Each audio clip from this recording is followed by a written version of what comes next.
Okay, we are now live on the webinar. We are now going to move over to start our live broadcast on Facebook. So welcome everyone. So as you're signing in, just bear with us a moment.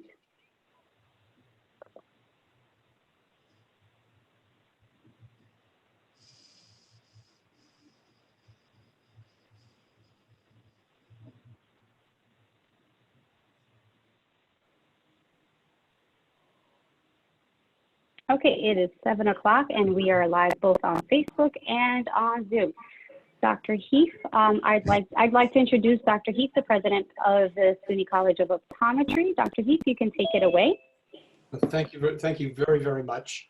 Welcome. Good evening, everybody. Thank you for joining us for part 3, Race in Optometry, an Honest Conversation. This particular part is on diversity and leadership development in industry and the profession. This is really the third part and final part of this 3-part series. The first was really a series of discussions about the experiences of Black optometrists as students and as doctors.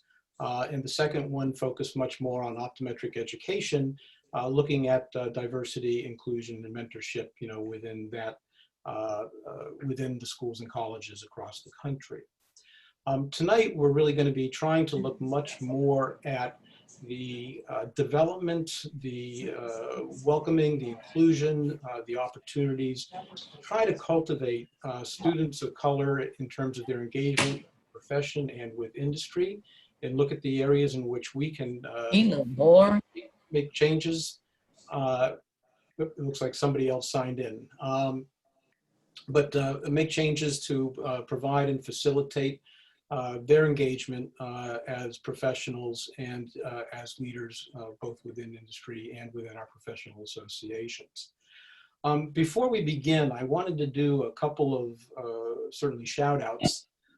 If you recall in our first, if you were with us in the first one was actually moderated by 2 of our faculty at SUNY, Dr. Delaram Shazarian and Dr. Matt Bovenzi. I want to give them some credit because, in fact, this series was initiated by them when they went to see Dr. Madonna and suggested having an open conversation on race. It was something that was certainly highly successful and has really grown, perhaps beyond our expectations. But I think that they deserve a tremendous amount of credit, both for bringing forth the idea, as well as serving as our facilitators in conversation number 1.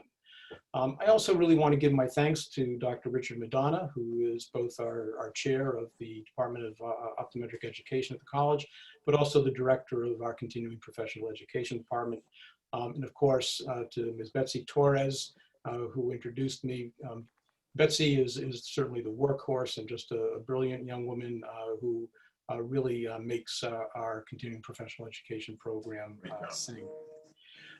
With that, I would actually like to introduce the panel, and we're doing it in alphabetical order, and then I'll finish by introducing our facilitator for the night.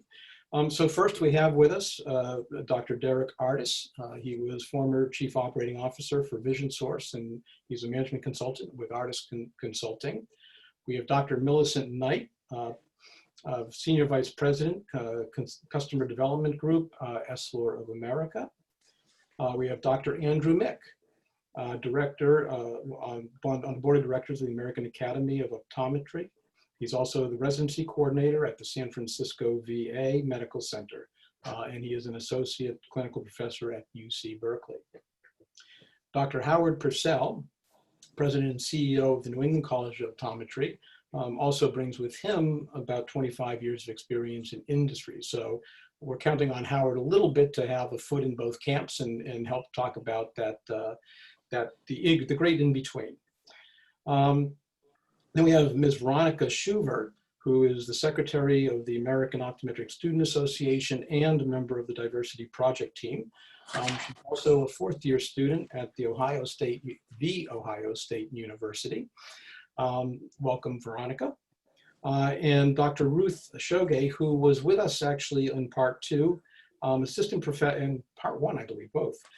She's an assistant professor at the Pennsylvania College of Optometry at Salus University, and she is now the chair of ASCO's Diversity and Cultural Competency Committee. I do want to highlight, before I introduce Dr. Marshall, a couple of threads. We actually do have, we I'm Bowen with a Z. Oop. I think you Dr. Bowen, you need to mute yourself. But I wanted to just mention a couple of threads. We've actually got 4 members of the National Optometric Association, including Dr. Knight, Dr. Marshall, Dr. Artis, and Dr. Shoge. And I do actually want to give a special thanks to the NOA. The National Optometric Association actually had a course scheduled for tonight called Success Post-COVID, Taking Lemons, Making Lemonade. And they very graciously rescheduled that to September 30th, next Wednesday. So let me give them a little bit of a plug and encourage you to potentially check it out. And so with that, I'd like to actually introduce our facilitator for the evening, who is extremely well known, but Dr. Edwin Marshall, Professor Emeritus of Optometry and Public Health, and he was past Vice President for Diversity, Equity, and Multicultural Affairs at Indiana University. Dr. Marshall has been engaged on the issue of diversity, equity, and inclusion really for decades, as we learned in part 2 when he was one of our panelists. And so we actually have a statesman to help guide our conversation tonight, who brings a wealth of knowledge to the conversation. And so with that, I want to thank all of our panelists for joining us tonight. I hope everybody enjoys the conversation, and I'm going to toss it over to you, Dr. Marshall. Thank you, Dr. Heath. Before I get started, you did forget one panelist, Dr. Jackie Bowen. Oh my God. Boy, Jackie, I owe you a dinner, or I owe you something. My sincere apologies. A lot of people heard you say that, so I'll hold you to it. Please do. Dr. Jackie Bowen, actually a member of the Board of Trustees of the American Optometric Association, but also she is chairing their new Diversity and Inclusion Committee as well. So Dr. Bowen, welcome, and I owe you. Now back to you, Ed. I can personally say that Dr. Heath does pay his debts, so. I've paid them to Ed more than once. Thank you. I would be remiss if not to express my personal and deep concern and even dismay with today's Jefferson County Grand Jury's indictment. Very low impact and personally offensive wanton endangerment indictment against just one of the officers involved in the Breonna Taylor case. I think, to me personally, this is kind of a modern day reminder of the fact that the bend towards justice continues to be elusive for many African Americans.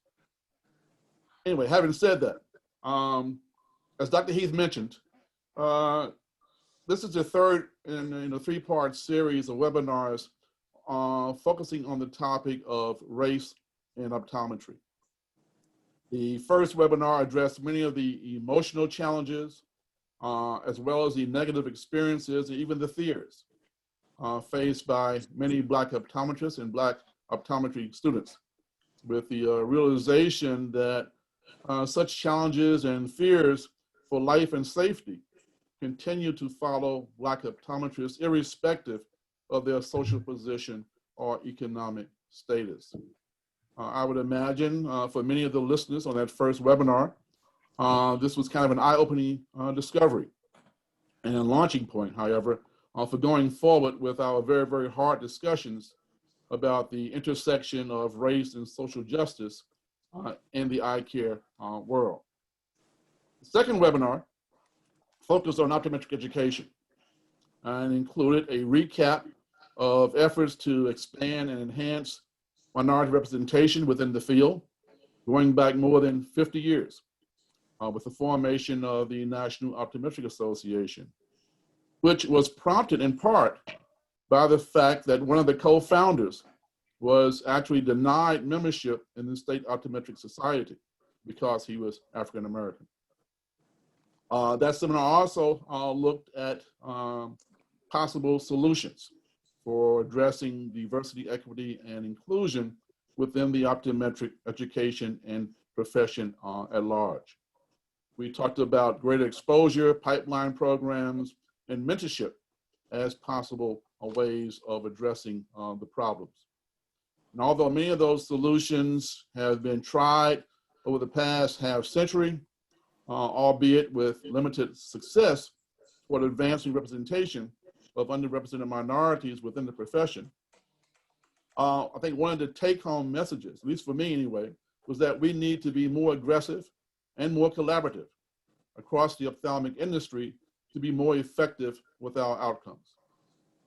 So having looked in the two previous webinars at the systemically racist experiences of Black optometrists and Black optometry students and potential solutions for addressing diversity, equity, and inclusion, we now will look at how can we increase diversity and provide leadership within the industry, as well as within the professional organizations, because they are an integral part of the overall solution.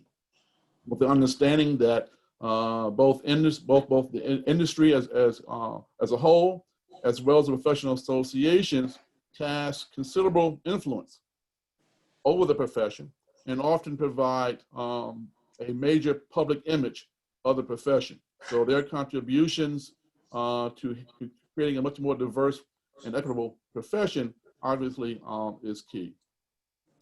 So let's get started. And like the previous programs, we will, this will be a free-flowing discussion among the panelists. So to get things going and to give us kind of a point of reference, I would like for each of the panel members to give a brief discussion, a brief description of what their respective organizations are doing at their level of professional engagement to address the lack of diversity in roles of leadership, as well as membership in many cases within both the industry and the association management. And as you do so, I want you to give some thought to what you would like to see accomplished at the end of this 2-hour webinar. And I won't ask for that right now, but I will circle back to each of you towards the end of the program to solicit 2 to 3 tangible outcomes desired for your respective area and across the ophthalmic world. So let's get started. And I think what we'll do to get things going, we'll go in alphabetical order. Dr. Artis, I'll start with you. Thanks, Ed. Thank you so much. First and foremost, I do want to recognize what's happening today in Kentucky, as Ed mentioned. And I'm praying for Breonna Taylor's family, the citizens in Louisville and Kentucky and across our country, because this is a serious issue. I am now consulting, and today I'm going to represent one of the organizations that is prominent in our industry, and it's the Vision Council of America. I think most probably on the call are aware of the Vision Council. They're probably most known for their co-ownership of Vision Expo East and Vision Expo West. But in addition to that, the Vision Council is an organization that represents all of the optical and ophthalmic companies in our industry. It's a huge organization. And they put together a diversity, equity, and inclusion task force that I'm very, very happy to be a part of. One of the reasons I got involved in that is that right after the George Floyd incidents, I had several good friends of mine who are CEOs or CEOs of major companies in the industry call me, and I help them, some of them develop communications to their company and their customers around the social unrest that developed after the Floyd incident. And these CEOs started to realize we've got a serious issue in our industry. And so we developed a a process to try to make a difference, we've merged our thinking with the Vision Council. And so the Vision Council, at this point, they are in the process of doing a nationwide survey to qualify and quantify the underrepresentation of African Americans and other minorities in our industry. So that's the first thing they're doing right now, is they're doing a survey. Many of you may get called and contacted to be a part of the survey. I strongly recommend that you participate in that survey so that we can quantify and qualify exactly, you know, how deep and how big the issue is and how we need to address it. But probably most importantly, the Vision Council will come up with a strategy to approach this across the industry. And one of the things that my subgroup is promoting is we're promoting that the Vision Council does 4 things. And again, they have not committed to this, but we've had discussions in our task force, and I think that they'll certainly consider it. There are 4 things I think we can do in our industry to make a big difference. Number 1 is very similar to what they've done in the NFL with the Rooney Rule. If you're a football fan, you know about this rule that if a new head coaching job opens up in the NFL requires each team to at least interview an underrepresented minority candidate for that job. We'd like to do something like that across our industry, that when that C-suite opportunity opens up, that we commit to at least interviewing an underrepresented minority. That would be number 1. Number 2, use the Vision Expo and Vision Expo East, Vision Expo West venue to host social receptions and bring in talented, underrepresented African-American and other minority candidates and give them an opportunity to network with the C-suite executives, the HR people at our companies in the industry. So that would be number 2, is to have regular social meetings. And then number 3 would be to recognize the companies in our industry that are proactive, progressive, and have made a difference. And every year award those companies that have made a difference in terms of diversity, equity, and inclusion. And then number 4, which is really a pillar of what the Vision Council does, is to provide educational materials for companies that want to make a difference in this area. And so I'm just representing the thinking of the Vision Council today. I'm a member of the task force. We haven't committed to those as of yet, but that's where we see that organization going. And we think that companies across the industry should do the same thing, because at the end of the day, it's all about providing social opportunities for these candidates to meet leaders to get an opportunity to move into those positions. So thank you, Ed, and I'm really excited to be here, and excited to be a part of what you guys are doing here at SUNY. Hey, Dr. Bowen.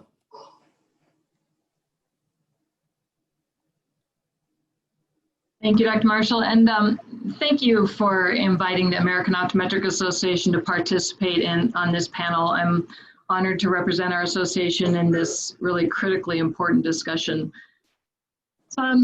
So here's where the AOA is. During the rising tide of concern earlier this summer, the AOA board wrote a statement in which we affirm AOA's unyielding belief that there is no place in our country or in our profession for racism, intolerance, or hate. The statement's on our website, by the way, housed in the ethics and values page, and that's where we'll continue to add content, just FYI. A few weeks later, during our board meeting at our virtual optometries meeting, our newly elected president, Bill Reynolds, appointed a board task force on diversity and inclusivity, which I chair, and I'm joined on that by my colleagues, Dr. Lori Grover and Dr. Stephen Reed. So this action, the appointment of a few board members, is a common early step whenever the board wants to engage on the issue. So that's our first step. The members of a board working group are tasked with studying the issues and bringing forth ideas to the full board. So the formation of a task force is certainly a first step and not a final step. We recognized early on that we don't know what we don't know. So we entered our initial listening and learning phase. Several of our members reached out offering to be a part of the solution after reading our statement, and we also reached out to other members, specifically African-American doctors, to engage in some meaningful conversation. We need that perspective, and it's certainly been an enriching experience so far to have those many conversations. So we will never complete or leave or finish the listening and learning process. Certainly that's an ongoing and necessary thing to evolve and improve, right? However, now we've started to move beyond that phase and started to take action on some fronts.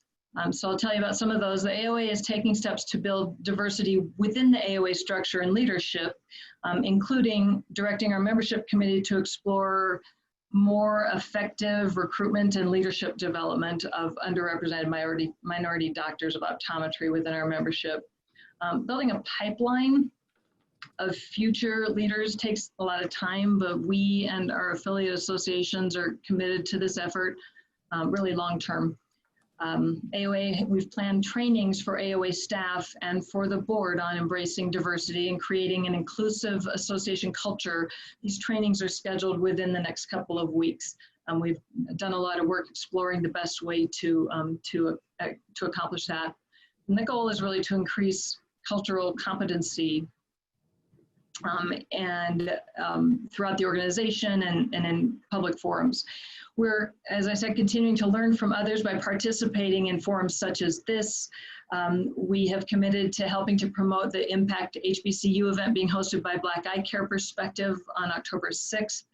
We've been doing a lot of reading, recommended books and articles, really expanding our horizons. We are directly engaging with underrepresented minority doctors who've reached out to us, as I said, to discuss issues of diversity, equity, and inclusion in the AOA. And the goal is to have meaningful engagement with everybody who has contacted us. So if anyone is listening and you haven't heard from us, we will get connected soon, certainly. We're also doing all we can to be an encouragement to the colleges of optometry to work to increase the diversity among applicants. As has been mentioned on the earlier webinars and in other discussions, the Spark Common OD starts early as grade school, and we want to do all we can to foster the interest in optometry that will result in enrollment. So these are some of the things we set in motion already. I'll be happy to share some of our future plans as our discussion unfolds. In addition, and very importantly, probably more importantly, we're here to listen and learn, and we hope to gain fresh perspective and come up with more ideas and a better understanding through our participation here tonight. That would be probably number one outcome. The AOA is really good at grassroots. That's how we get things done, by mobilizing the masses. And we want to make an effort to increase engagement of our existing members of color. And I would like to see, as a result of this, our state affiliates, in addition to the AOA, going out and purposefully seeking doctors who want to become engaged in volunteerism and building leadership within the organizations. And thirdly, while we all have different priorities within our organizations and companies, we have much in common, and embracing that commonality is important. So as we make progress throughout the coming months and years, I hope that we can develop a touch-based forum so that instead of having a lot of scattered efforts, that we'll be able to communicate frequently and come back with, here's what we're doing, how can we help you here and there. So thanks again for the invitation. Looking forward to the discussion. Thank you. Dr. Millie Knight. Thank you, Dr. Marshall. I want to start first by saying thank you to Dr. Heath and team for really putting together this series of conversations. To start, we need to have candid, respectful discussion and dialogue around this area. And this is really the beginning of that. Like Derrick mentioned, Dr. Artis mentioned, and Dr. Marshall mentioned, I too was really kind of shaken by what I heard as a verdict around Breonna Taylor today. And so I just wanted, and what it made me think of was the origins of this country, which began under the auspices of, there are no rights that a Black man has in this country that a white man has to respect. And it just took me right back to that space. So I think it's, you know, again, that's the beginning of a reality that many of us face in this country. And I know that sounds brutal, but it's honest, and it is where we started as a country. And until we acknowledge that, it's going to be very difficult for us to move forward. Now, with that being said, at Essilor, what we have tried to do, because we have the same challenges with recruitment and retention, getting good talent in. Part of it is generational. When you get young people in, they want to stay engaged in certain ways. But it's really challenging for those of color who find it difficult to navigate the culture at times. And so we have worked to put together business groups. We call them BRGs. And through those groups, they are more or less affinity groups that allow like-minded individuals, if you will, to come together in a safe type platform where they can grow and develop and voice concerns that they have and have those concerns addressed by leadership sponsors. Our senior management team is sponsors of each of these individual groups, and I happen to be the sponsor of the Mosaic group, which is a multicultural group. And what we try to do is elevate and educate about different cultures. And we do that through a variety of means. But again, it offers an opportunity for these young, talented individuals to meet and develop an agenda that's impactful and meaningful for them, bring it to the senior management team and other leaders within the organization. And not only does it give them an opportunity to develop their own leadership skills, their speaking skills, but they have an opportunity to engage and have regular dialogue and conversations with the leaders and management of the entire company. So it's a very strong starting point. And with all the challenges that we've been experiencing this year, we've really ramped up that communication. We've had many more conversations, inclusive of HR, and bringing those groups together to really hear in real time what they're grappling with, what they're feeling, and how we can best support. In addition to that, we've all been charged, of course, everyone has to do this. I hope that most companies engage in cultural competency, and also in what we've added to the cultural competency is courageous conversations. And we've contracted outside entities to bring in that have the right skill sets and expertise to really guide us through having those kinds of conversations that people are reluctant to have in a large company. And we have found that people have been very earnest and honest and candid with sharing their feelings and their thoughts, and also those things that they never understood. And that's a really strong starting point for us. So we plan to continue having these dialogues on a regular basis, allowing a platform where people can develop and grow, and especially our managers, because one of the challenges that we hear at times is that management is not necessarily equipped at times to be able to deal effectively with some of the struggles and challenges that some of our employees are dealing with. So I look forward to continuing this dialogue and jumping back in a little bit later, Ed, when you bring me in again to discuss more. Thank you, Millie. Dr. Mick. First of all, I'd like to thank, SUNY College of Optometry's Office of Continuing Professional Education for creating this platform. All three of these, well, the two that are completed in tonight are just an important conversations that need to be happening at all the different levels that they are. So kudos to all those that were involved. And the Academy thanks you for the invitation tonight to this discussion. As many of you know, 2018-2019, the Academy went through the process of strategic planning. And all of you, especially those who are in industry, have gone through this process of strategic planning, and you know that it's an opportunity to kind of evaluate where you currently are, reflect on that, and really ponder where you are going forward. For us, that would be within the optometric profession. And the Academy, one of the main things that came out of that strategic planning process for the Academy was really a recommitment and a rededication to the principles of diversity, equity, and inclusiveness, not only within our own organization, but really within optometry overall. And I think too, the other thing that came out of the strategic planning process was just a statement and an understanding that the Academy must be one of the key players in this as one of the major organizations within the profession. While the strategic plan, created a mandate for some of these changes, as was mentioned by the other panelists tonight, the tragic events that have occurred over the course of the past 6 months, it seems like almost daily, there's a new tragedy. And the responses to those tragedies within all of our communities, I think, is strengthened the focus of the Academy and created a greater urgency to do things that really make a difference in this area. So we understand our responsibility, and we have a want to work to better the situation within the profession. So what have we done so far? As Dr. Artis was mentioning earlier, one of the first steps was to really see where we currently are. And so in 2019, for the first time, we began collecting diversity data of our members, including their self-proclaimed race. And what we found is that the overall diversity of the Academy generally reflected the overall diversity of the broader optometric profession where it currently stands, which means that it's far less diverse than the patients that we care for in all of our practices and all of our communities, which is the goal. What we want for our organization is for our doctors to represent the people we care for.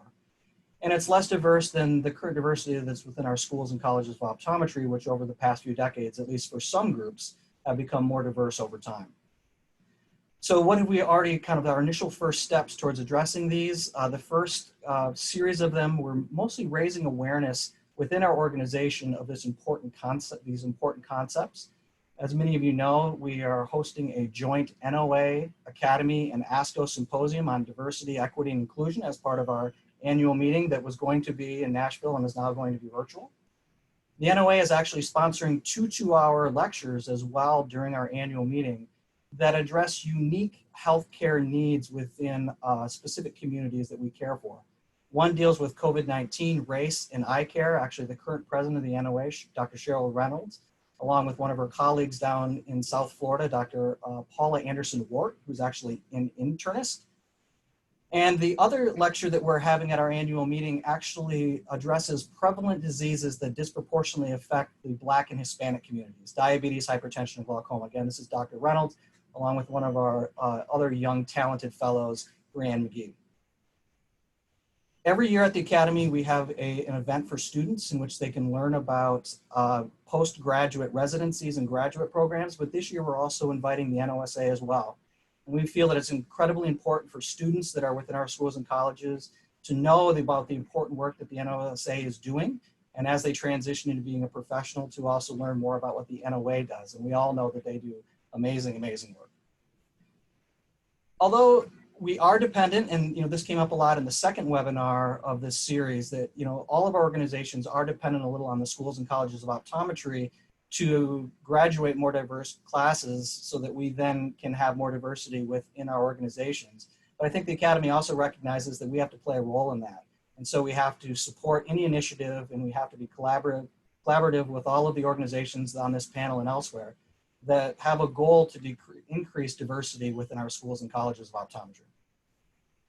And I think lastly, I'll say that, although diversity hopefully will come over time through some of these collaborative efforts that I've discussed, I think the Academy also recognizes that we have to do better at inclusiveness and equity within our organization now. And so we've done some initial first steps within our organization. I think in the first panel in this series, Dr. Reynolds mentioned that a lot of people don't know how to become involved in the leadership structure of the Academy, especially our underrepresented groups. And so we've actually created a website on our Academy webpage where you can raise your hand and submit your name for consideration to our volunteer structure. And within that website, you can actually give us some information so we can learn things about your skill sets, your experiences, so that hopefully we can match you to the best openings that are occurring within our leadership groups. We also will be piloting what is known as an internship positions within our existing committees. So for a 2-year period, we're going to have younger people, our new members within our organization, join existing committees so that they can learn about the Academy, they can be mentored by Academy leaders, and they can gain leadership skills. It's our hope that through these programs, we will identify some of those people that we've missed. These folks who want to become leaders, these people that want to become more involved in the Academy, especially those from underrepresented groups. They would do an outstanding job, but they just don't know how to get involved. And we don't want to miss those people. We want to mentor them. We want to create those relationships. The other thing that I'll mention, and Dr. Artis mentioned this before, is that mentorship is going to play a key role in any increase in equity and inclusiveness within our organization. So we've actually restructured our mentorship program such that we now have a much more structured program where we're going to educate our mentors on how to be better mentors and actually gather information about them so that we can better match our mentors to the specific needs of our mentees. Two other quick things. We've created a governance committee within the Academy as well. And one of the tasks that the governance committee has been kind of put in charge of looking at is, what is our current committee structure? How long are you on committees? What is the path to becoming a member of the board of directors? And do we need to change that to get the outcomes that we want when it comes to the goal of a greater inclusiveness, greater equity, and greater diversity within our organization? And then finally, we've created a diversity task force that I am blessed to be the board liaison to. And our hope is that this group will take these initial steps from our strategic plan and create new and innovative initiatives going forward so that we can continue to stay on the cutting edge of this. And that's where we are right now with the Academy, and I look forward to hearing some good ideas from other groups tonight. Thank you again for inviting us tonight. Thank you, Dr. Mick. Now we turn to Dr. Howard Purcell. Thank you, Dr. Marshall. I appreciate it very much. I'm honored to be part of this very distinguished panel. So many of you have made so many contributions. I was really impacted in a big way listening to Dr. Knight tell her story during her Pleiades Award acceptance. It was a very powerful story. If you haven't listened to it, I would strongly encourage you to do so. There are so many of those stories out there. And without listening to those and really understanding it, I'm not sure we can really be as effective as we need to be. So I congratulate Millie for her courage to come forward and tell her story. It was incredibly impactful for so many people. I also want to say I respect what Dr. Shogay is doing. I've sat in on some of her education. If you haven't, do it. She's amazing and is giving such good information and clear and concise and really gets you thinking a lot. So really respect what she's doing. And Dr. Mick, I will just say on behalf of ASCO, I want to thank the Academy for the incredible support you guys have provided during this pandemic, the educational component that you guys have done. I know I speak on behalf of all of ASCO when I say thank you very much to the Academy for that support. Happy to do it. I also just want to say that having been a part of ASCO now for 2 years, I'm probably one of the newer members of ASCO. I want everybody to understand that diversity, equity, and inclusion has been part of the discussion almost at every meeting in the 2 years I have been part of ASCO. I'm incredibly proud to be part of that group, and I want you to know that this has been a key focus for the group in the 2 years that I've been part of it. And finally, I just want to say, Ed, the contributions you've made to this area, basically your entire career, are amazing. At a time where not everybody was focusing on it, you were laser focused on it. And you and our good friend Terry Ingram, rest in peace, have had such an incredible impact on me and the way I think about things. And I thank you very much for that. I'm glad I had an opportunity to do that. I don't have too many opportunities, Ed. So thank you so much. We miss Terry a lot, but you continue that legacy, and thank you for that. As far as NECO, I thought maybe I'd share with you kind of a quick 10-step plan that we've gone through. Perhaps some of these are really straightforward, but I'm hoping maybe one or two are things that could be beneficial as you think through it. They certainly were for us. So here's how we started. We had this as a key focus for us when I joined the college 2 years ago in looking at our 3 pillars. And one was, it was clear to me our institution was incredibly diverse, but we had some clear gaps. And those gaps were Black students in general, Latinx and Black students. And we really needed to work hard at that. So we commissioned a group to come in called the Impact C to do an assessment, a little bit like what Dr. Mick was talking about, in terms of assessing up front kind of where we were. It was incredibly enlightening. I will tell you, a bit horrifying, but important to understand where we were foundationally before we began any efforts. And I think that's critically important to assess where you are. The 10 steps I'm going to go through with you, I have to admit, came a lot from my experiences in industry. So this is kind of that crossover that was perhaps discussed in what I saw at great companies like Johnson & Johnson and Essilor and the way they were addressing these issues. And it really left a lasting impression on me as well. So very quickly, I'll share with you, we appointed someone as the diversity inclusion liaison. We just had to have someone who was going to focus their attention on this issue. And it was a tough decision because we didn't have anybody who really had tremendous experience in the diversity inclusion area, but we had an optometrist who's lived it and experienced it. And our sense was we can teach the components of the experience side of diversity inclusion academically, but to bring someone in who had those personal experiences in optometrists, we thought was critically important. Dr. Angela Abraham has moved into that role. In a short period of time, she's already making a difference at the institution, and I'm thrilled with that. We formed an internal group, which is a cross-functional group made up of faculty, staff, and students. And that probably isn't quite as innovative, perhaps, as maybe the next one I'm going to share, but critically important to have that dialogue taking place between all three constituents. That has led to some great discussions, some suggestions, some of which I'm about to share with you in our list of 10. But the one that I would encourage people to consider, because we think a lot about our internal groups. We have an incredible member, well, our entire board of trustees is made up of just incredible people. But one of them is a woman named Janet Lebrecht, and Janet was the Secretary of Rehabilitative Services in the Obama administration. She's an amazing woman. She's a past commissioner of the Mass Commission for the Blind, as was Helen Keller, by the way. Just an amazing woman. She happens to be African American. She happens to be blind, but she is just a force to be reckoned with. And she has put together an external group for us. People who have done this for a long time in industry and bringing to us some perspective that we just would not have. As an example, the head of diversity and inclusion at JP Morgan, and people like this that can bring us a perspective that I think will be quite unique. So I would encourage my colleagues in industry as well as in academia to consider not only an internal group, but bringing in some external resources that can be really important. I will tell you that group I know is going to be incredibly powerful in terms of helping guide the path for us. The next one was, it became really important to make sure people could give feedback and do that anonymously if they wanted to. So we went old school. We put in feedback boxes where you can write a note on a card, put it in a box at any of our facilities. You also have a website, a phone line to call, etc. We wanted to make sure that people felt comfortable if they observed something, if they were concerned about something, or perhaps saw something that was a great example of the way we want to operate, that they had the ability to share that. We felt at times there was frustration by some people who just didn't know where to go. Is HR the right place? Where do I go? So we wanted to create vehicles by which people could give us that feedback.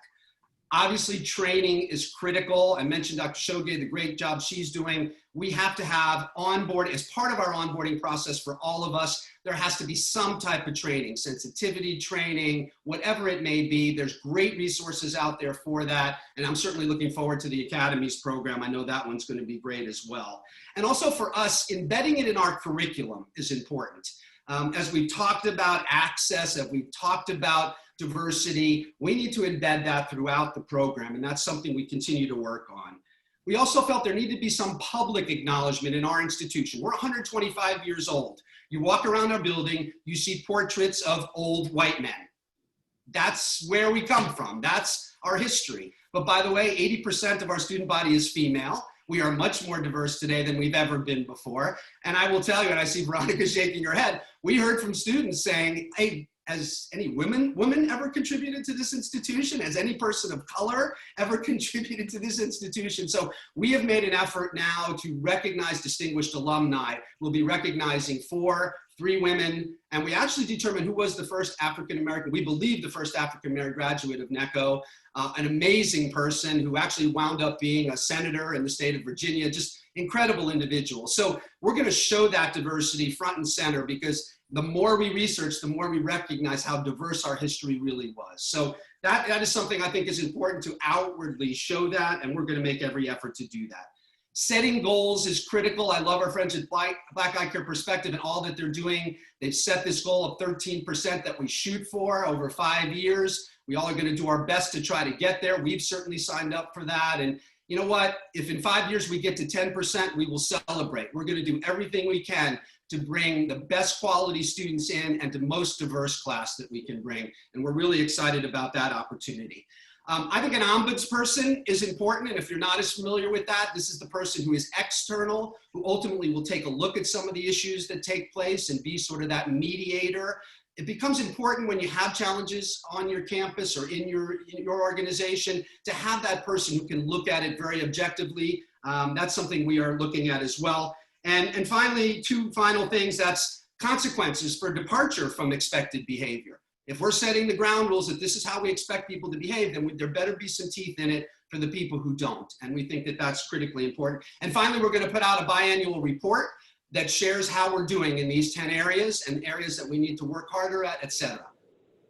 For us, that is our plan. I hope perhaps a couple of those things were interesting to some. I know some of them are very common and consistent with what many of you are doing, but perhaps one or two of them hopefully gives you food for thought. But appreciate the opportunity and look forward to hearing the rest of the discussion. Thank you, Ed. Thank you, Howard. Very interesting. You know, we've talked a lot about students. So let's hear from a student, but a soon-to-be doctor, Veronica Schuver. Hi, thank you so much. Just for some context, I am the secretary of the AOSA. So the AOSA is very grateful to be included in this conversation. I'm very honored as the only non-doctor to be included on this panel right now. And I'm happy to offer some student perspective.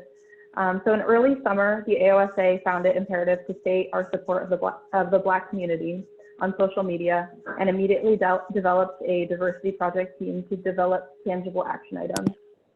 So the mission of this diversity team is to strive to change the composition of the optometric student body to statistically reflect the diversity of America. The goal is to increase the presence of Black Americans in optometry. So some action steps that we've been kind of continuing to work on are to develop a scholarship fund to assist with the costs of entering the field, be it the OAT, interview attire, traveling to interviews. We hope that that becomes the funds that can continue to help students.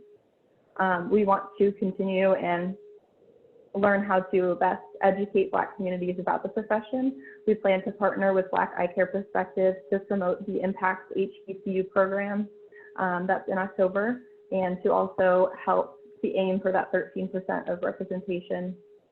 Our social media campaigns are in the works and are aimed at educating and to reach Black pre-optometry students. We want to increase our presence at career fairs in both high school and college. And we want to increase representation of people of color at optometry's meetings in both lecture and speaking roles, which is AOSA's and AOA's annual meeting. So this diversity project team is not a year-long project, but it's part of an ongoing initiative to diversify and improve the optometric community, starting with the students. And we want to kind of get out of this panel to find common goals, collaborate across organizations, and get some good takeaway ideas that we can bring back to our organization. So thank you very much for including us. Thank you, thank you. Okay, the last member of the panel, but not least, Dr. Shogay. Thank you, Dr. Marshall, and thanks again to SUNY for inviting me to partake in part 3 of the Race in Optometry series. And just to kind of jump on one of the items that Dr. Purcell mentioned, departure from expected behavior. And I would like to think I'm an example of that. So what do I mean by that? If we look at, and I'm the chair of the ASCO Diversity Cultural Competency Committee, and historically that committee chair is appointed from the ASCO board. And so it would usually typically be a dean or president of one of the colleges of optometry. And so when you have people in leadership positions that can look outside of the box and recognize that, you know what, maybe there is someone else that we can help in this position and nurture in this position and take a step to essentially change the rules, that is what that looks like. So in the midst of all of us wanting to make this change, we also have to make sure that we have to disrupt some of the rules and the regulations that we've reinforced over the years, thinking that that's the only way to do things when it's not. It's not the only way to do things. And so I can't be here without thanking Carla Zadnik and John Flanagan, and then of course, people who have paved the way, before me, Dr. Marshall being one of them. I've had great conversations with Dr. Knight as well. And so all of this to say is to have the support of people is what creates the encouragement in me and the desire to be in these types of positions. So thank you collectively to everybody who has allowed me to be here tonight. So Some of the things that ASCO DCC is continuing to do, as Dr. Mick mentioned, we have the symposium coming up. Please mark your calendars. It is Thursday, October 8th at 1 p.m. Eastern Standard Time, or Eastern Time. I think we'll still be on daylight time. So Eastern Time. So Thursday, October 8th, Eastern Time. This is the Joint Diversity and Cultural Competency Symposium that is being held during the Academy meeting. So please encourage everyone to be on that, including your students. I am giving my students 1 extra point at the end of the semester if they attend and send me just a little short blurb about some of their takeaways from the symposium. So please, if everyone plan to attend that. And then please on October 6th, Tuesday, October 6th, if we can support the Black Eye Care Perspective HBCU Impact. And that is Tuesday, October 6th, 5:30 p.m. Eastern Time. And again, this is a concerted effort to reach as many Black students, undergrads, current students in optometry, anyone who is in support of seeing more Black students come into the field of optometry and become optometrists. So those are the 2 events I'd like you to mark your calendars with, please. So in addition to the symposium, the DCCC has the cultural competency workshops that we have provided over the years to all the schools. And at last count, almost all the schools, maybe all but 2 schools participated in it. Now, one thing we do have to understand about cultural competency training is that this is not a one-time thing. We really all have to be committed to creating the change that we want to be and that we want to see. And so we're in the process of revamping this workshop to offer it in a virtual format to reach more people. And this has historically been for the faculty at the different optometry schools. And so I had the opportunity with Dr. Chu from NICO to present a workshop specifically tailored to the administration and to kind of give some ideas of this is, this is how we want to try to be successful with these kind of initiatives at the schools and colleges of optometry. So those are ongoing efforts that we have going on at the DCCC. We have the Future Faculty Program, which has gone virtual.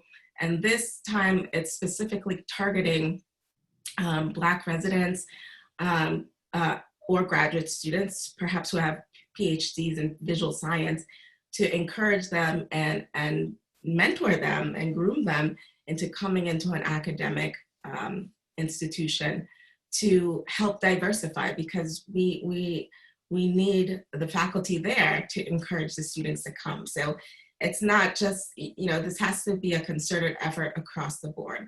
We want to increase the student population, but we also want to increase the resident and faculty diversity as well. And the main way to do that is to create an inclusive environment. I've talked to my students, well, when they say, we need to see more Black doctors, I agree, that should be you. Well, I need to feel more welcome if you want me to actually stay on campus. And that's true. So in addition to, wanting to have a diverse institution, we have to make sure that we're being supportive of the students that we bring on campus. And so those are a few of the activities that we're doing, where we have a diversity, equity, inclusion special interest group, which gives the opportunity for more people who really have this interest to join this SIG. And that's really helpful for the DCCC, because in this work, there tends to be plenty of harvest, but few workers. So hopefully having this DEI SIG will create opportunity for more people to help out on subcommittees and things of that nature to really get the work done and making sure we're making a positive impact at the schools and colleges of optometry. So those are some of the main things that we're doing. And of course, I'd be remiss if I did not mention how we have been closely collaborating with the NOA. Dr. Reynolds has been very much a part of the conversation because we could not possibly do this work without the input of NOA and giving them the due respect for having done this work and been in the trenches thus far. So we're happy to have a collaborative work effort with the NOA. Thank you, Dr. Shoge. We already have a couple of interesting questions, and I'll take a few right now. The first one is for you, Dr. Bowen. Will there be an effort to reach out to underrepresented doctors who are not necessarily part of the AOA currently? And does the AOA have data regarding diversity within its membership?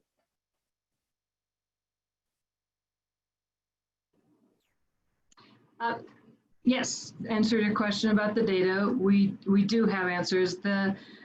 Off the top of my head, the ones that stand out is the percentage of specifically Black doctors in membership is approximately 1%. The percentage of optometrists nationwide is more like 1.7%. Students, 3-point-something%. So we roughly parallel that, slightly lower. We certainly recognize that gap, and we're here to help change that. As an employer, the AOA is over 13% non-white in our staff, and our numbers with our specifically Black and African Americans staff is nearing that target. So as an employer, we know that we are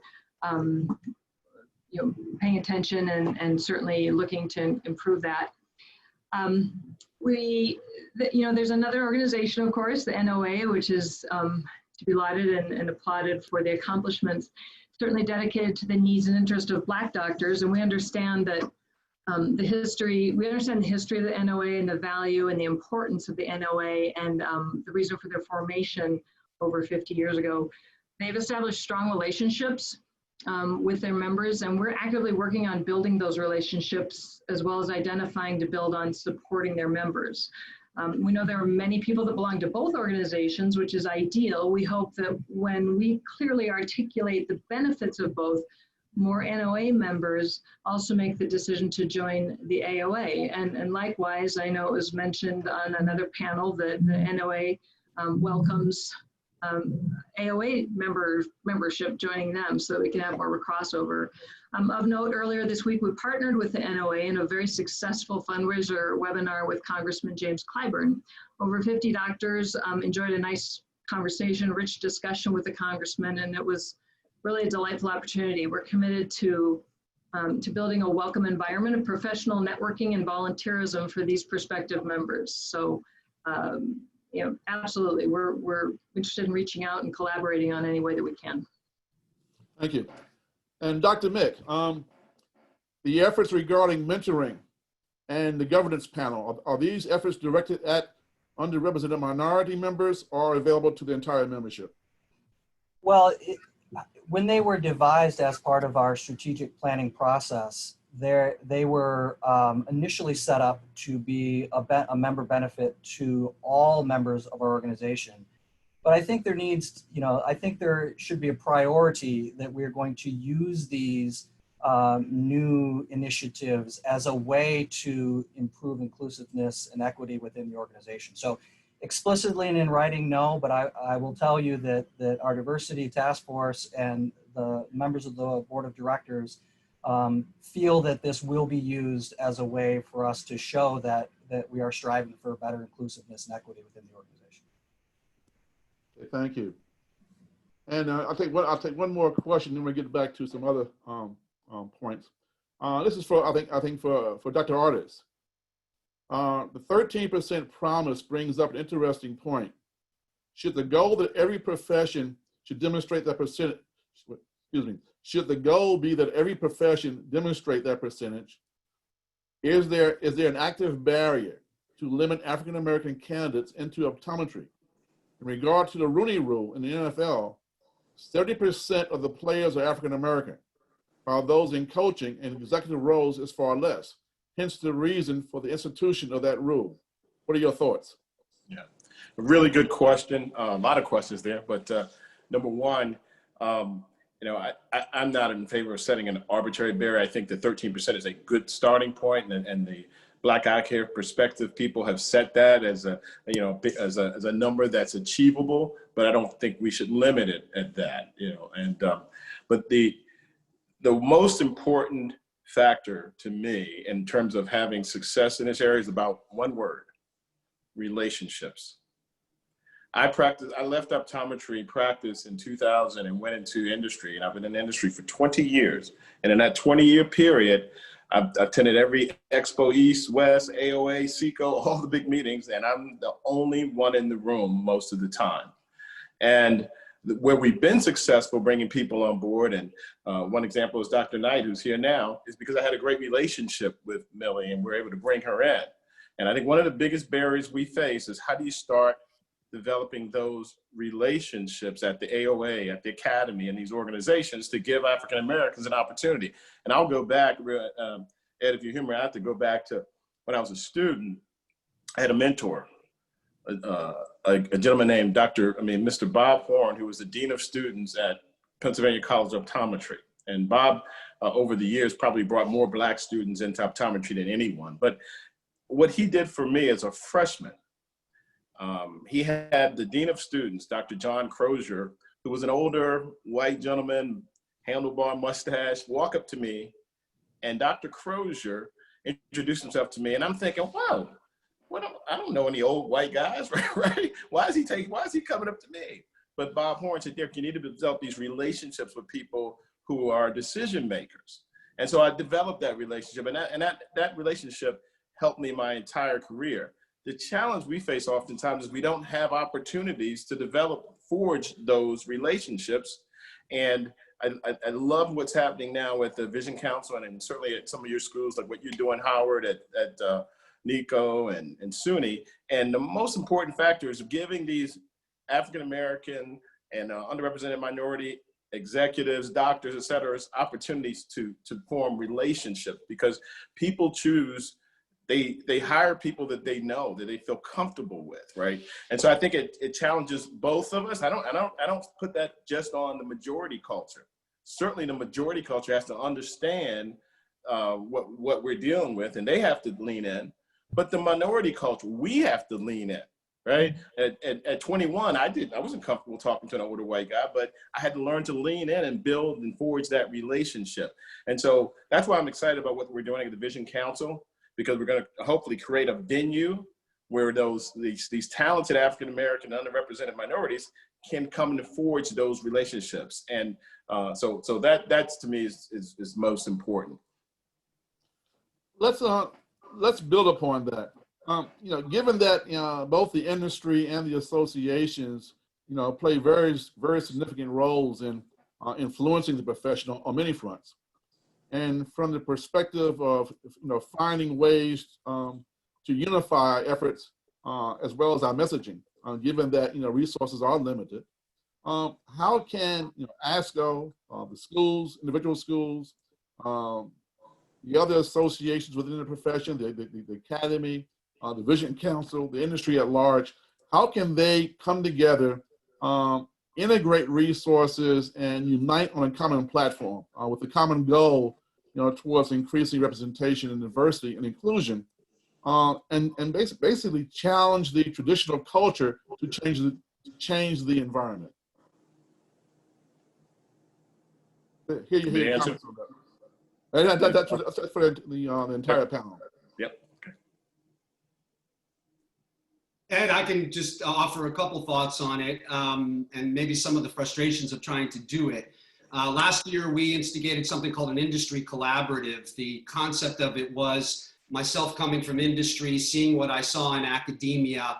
I felt if I knew a lot more about what was going on in academia, what I know today after 2 years when I was in industry, I thought I could have been a lot better partner. I didn't really know the real challenges, the real issues that were going on, because people don't always like to talk about those things. So the concept was, let's bring together the industry, who has so many resources, who have so much more that they can bring to the table. And by working together, we could really be much stronger.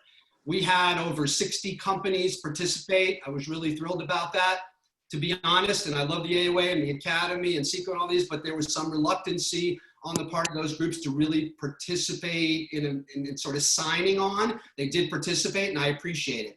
But it's that type of collaboration where people leave the competitive nature at the door. And by the way, industry people do that all the time, because we're kindred spirits. We're optometrists, trying to represent our colleagues in industry. That's what we do. And by forming these collaboratives, I believe this is a really powerful way to say, Let's show you. We're going to lift up the hood. We're going to show you what's really going on, but we want your partnership. We want your support. And I will tell you, I was overwhelmed with the response that we received. People want to participate together. We're all invested in this industry, and it was really encouraging to see the collaboration that took place with that group. And we're going to continue to build on that as we move forward. One last thing I will say, and I find this interesting, but probably not surprising and a natural issue. There is this sort of barrier, it's sort of almost a church and state kind of issue between industry and academia. And I get it. And no member of industry, honestly, is interested in influencing curriculum or changing what we do. But what they do want is access, and what they do want is to participate. And I don't think we have to build this big wall. We have to be cautious, and we have to approach these relationships carefully. But I personally believe without a strong collaboration between industry and academia, we will not achieve the goals that we have set, or it will take us a lot longer to do so. One final comment just for Derrick, and mentioning the 13% thing, I just want to say this. That number is not arbitrary, of course. It represents the percentage of Black people in the overall population. And for me, if you set a number, at least people have a target to go after. And I know Derrick was really saying the same thing. Let's have something we can go after. Let's focus on it. Is 13% the perfect number? Don't know, but it made sense to us in that we should be reflective of the overall community. And it's something for us to strive for and push for. I think someone mentioned the data. We're at about 3% in academia. That is not where we need to be. We need to bring qualified students in that represent our communities. And I believe we do that by stronger collaborations with industry. And I want to thank those 60 companies for their willingness to step up and do that. And we need to continue doing more of that. And a couple of them I'm looking at right here who've been participating. So thank you very much for that. Here. No, if I could just add a quick comment. Jackie mentioned this when she was speaking earlier, that we have all these new committees that are in task force that are being developed within our organizations, and these are just a handful of organizations that are being represented tonight. How do we should all get together quarterly or twice a year, and let's talk about some of the initiatives that we thought of. Maybe we didn't do it in our organization because of A, and you can say, well, we have A. So let's readdress that thought, because together we can make this happen. So I think communication is key. And again, this is essentially what Dr. Bowen was commenting about earlier. But we have all these new committees, but I'm not aware of them necessarily always talking with each other. So we need to open up the communication for sure. That's a good idea. Many of you have probably heard me say many times that the reason I came into industry was because I believe very firmly that industry and the profession should work together in the best interest of patients. And so with that, and always in my mind, I'm looking for ways in which we can continue to partner with all of the associations and with the schools. And Howard, to your point, we really need to get to the schools as early as possible. You've probably also heard me say, particularly if you heard my speech last week, that I decided I was going to be an optometrist at age 8. And so when we wait till college to start engaging students, they haven't taken the right curriculum up to that point. It's a little bit too late. We really have to start earlier. And I like to say that Essilor likes to take big to do good. And one of the things that we've investigated is a program called Kidzania. And with that, it's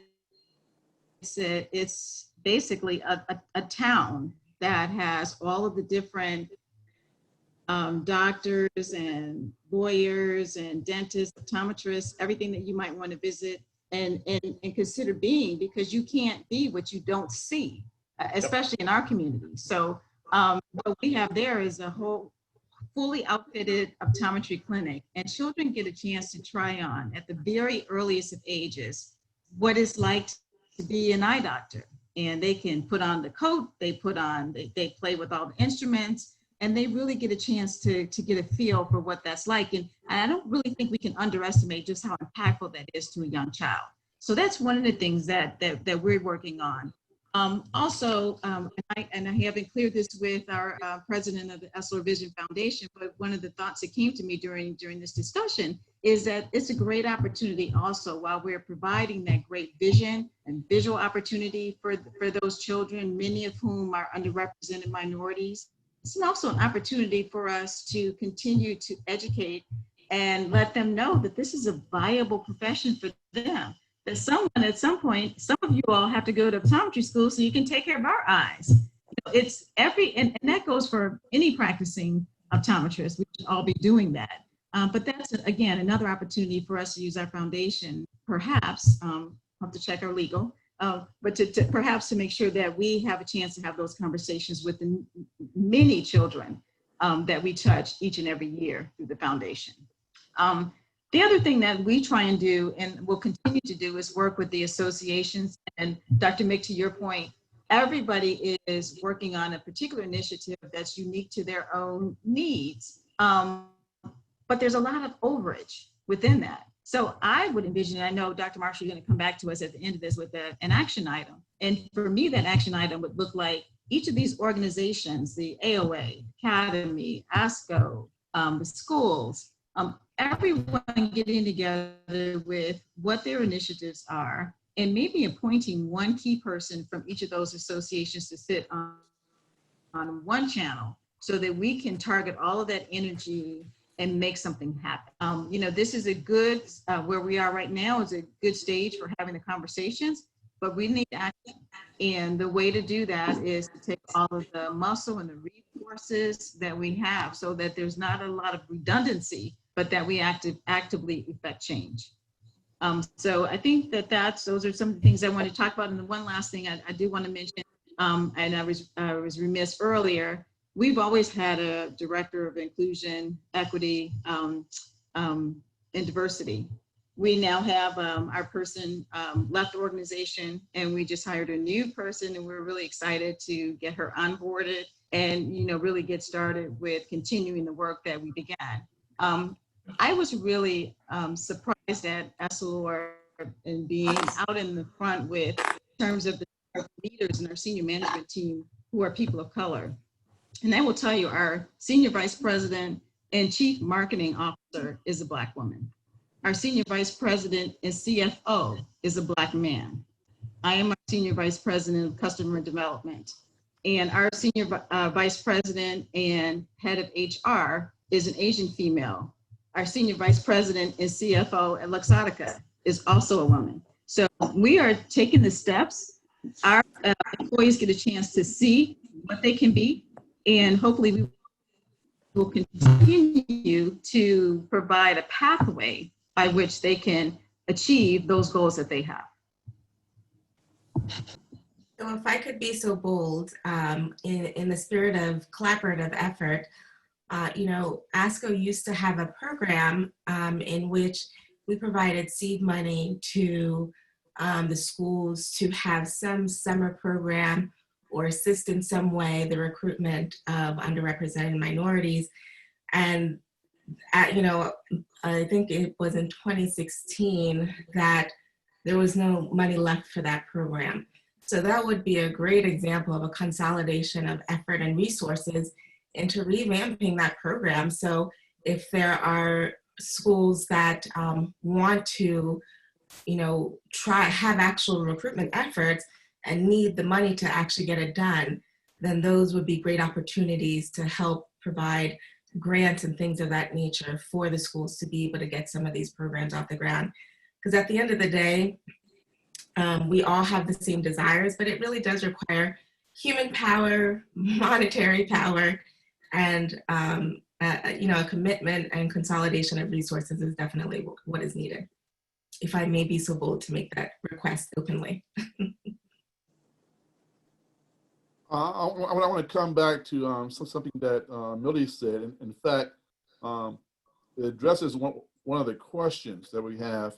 And the question is, will all of you, since we have AOA, ASCO, the Academy, Vision Source, Vision Council represented today as panelists, will all of you be interested in creating a unified diversity council with representatives from all your organizations to address diversity within the profession? And that'll be across all platforms.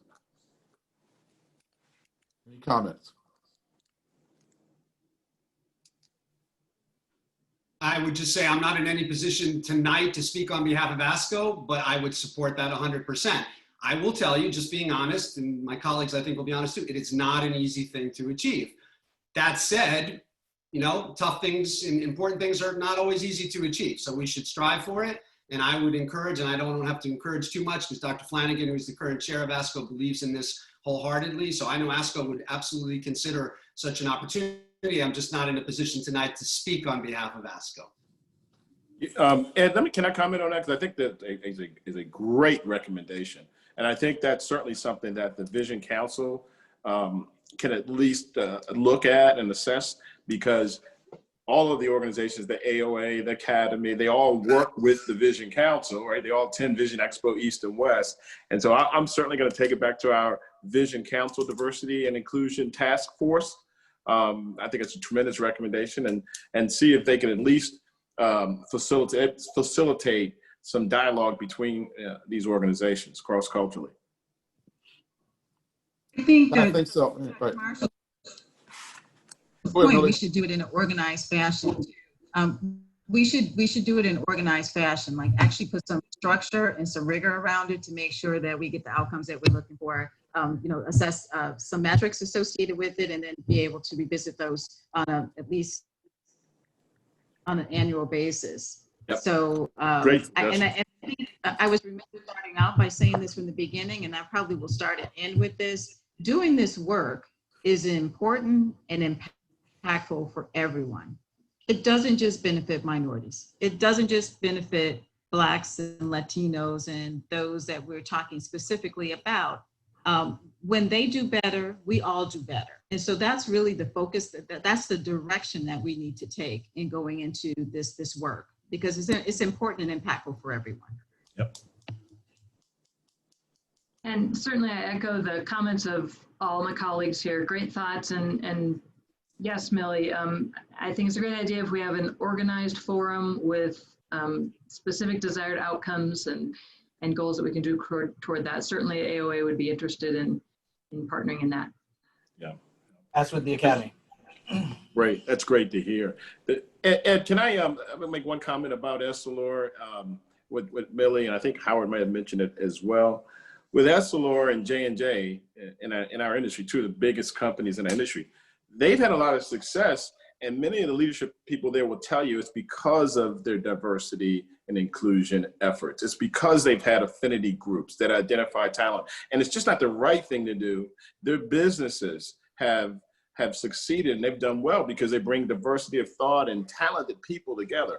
I think that the AOA and Academy and some of the other organizations, you know, there aren't corporate companies that are looking, you know, always searching for a profit, may not see the actual financial or realize or appreciate their financial impact of bringing talented, diverse people into your leadership.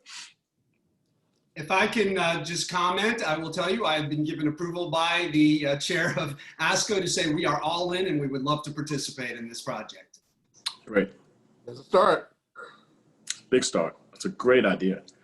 And if I may if I may use the power of the facilitator to charge each of you, you know, to go back to your respective organizations and see if you can get a similar approval. And let's kind of make that one of the outcomes of this discussion. In fact, I was looking at a report that came out of the Vision Council last year, talking about the advantages of diversity. The Vision Council reported that companies that prioritize in diversity and inclusion outperform the U.S. benchmark in quality hires, employee retention, innovation, decision-making, revenue, stock returns, and cash flow. Yep. So obviously it goes to Works. the bottom line. Yep. I think the same thing applies to the academic world in terms of having more minds to contribute to the conversation. It also goes to the boardroom, and also goes to the leadership within our various associations. Yep. Let me ask Howard. Howard, you recently appointed a diversity and inclusion liaison officer at New England. Do you think this should be a kind of a requirement or something each of the schools should have, irrespective of their current representation of minorities within that institution? Well, a short answer is yes, but I will say most of the schools and colleges have. I'm really proud of my colleagues at the schools and colleges who really, in many cases, did it far before, you know, Mr. Floyd's murder and things of that nature. This has been going on for quite a while. So I think it's critically important, by the way, to have someone who focuses their complete attention on this issue. That is really just to have people doing it here and there, and this person has this responsibility, that, at least in my experience, does not get the job done. We need someone that's focused on it, that's going to spend the majority of their time and attention on it, in my opinion. But I am really proud of what ASCO has done in terms of stepping up, in terms of creating these positions within the schools. I'd be willing to say the majority of the institutions right now do have someone who's been identified, and they've either had that in place or more recently has put it in place. For us, it is more recent. It's something we didn't have before, but we recognized pretty quickly how important it was. And I can tell you, in the few months now that it's been happening, it just brings it more to the surface. It involves it in a lot of our discussions. It's really critically important, and we're getting a perspective that honestly we didn't have as much before. And I think it's going to make us better, smarter, more successful, and all the things that go with it, like you shared, with regard to success and performance. I mean, just so many different things, but it's the right thing to do, you know. And I do want to make one comment to my colleagues so that I don't forget.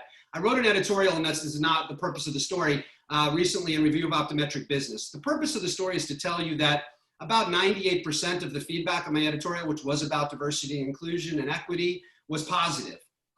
But I received some messages from colleagues that absolutely floored me. And I'm looking at some of my friends here who are probably saying, floored you, really? Welcome to the real world, right?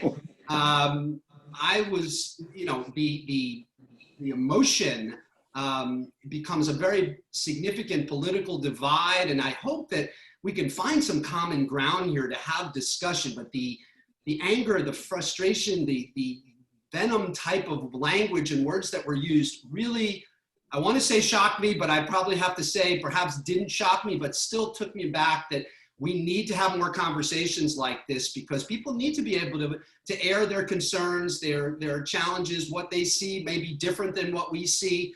But I would encourage SUNY and others to have dialogue where we don't bring in everybody who are allies here, and I'd like to talk about that in a minute.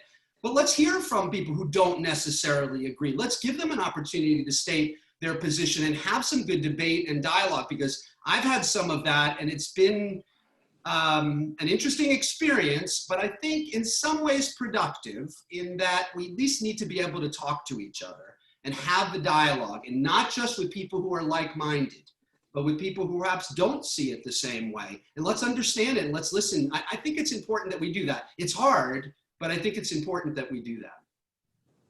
I've always believed that communication is key to solving, you know, a lot of problems. But how do we prepare people? How do those people who are pro? How do we arm them with the proper, I guess, resources to be able to diffuse, you know, those naysayers or those people who have alternative opinions about where we should be going in terms of diversity and inclusion? That's a good question.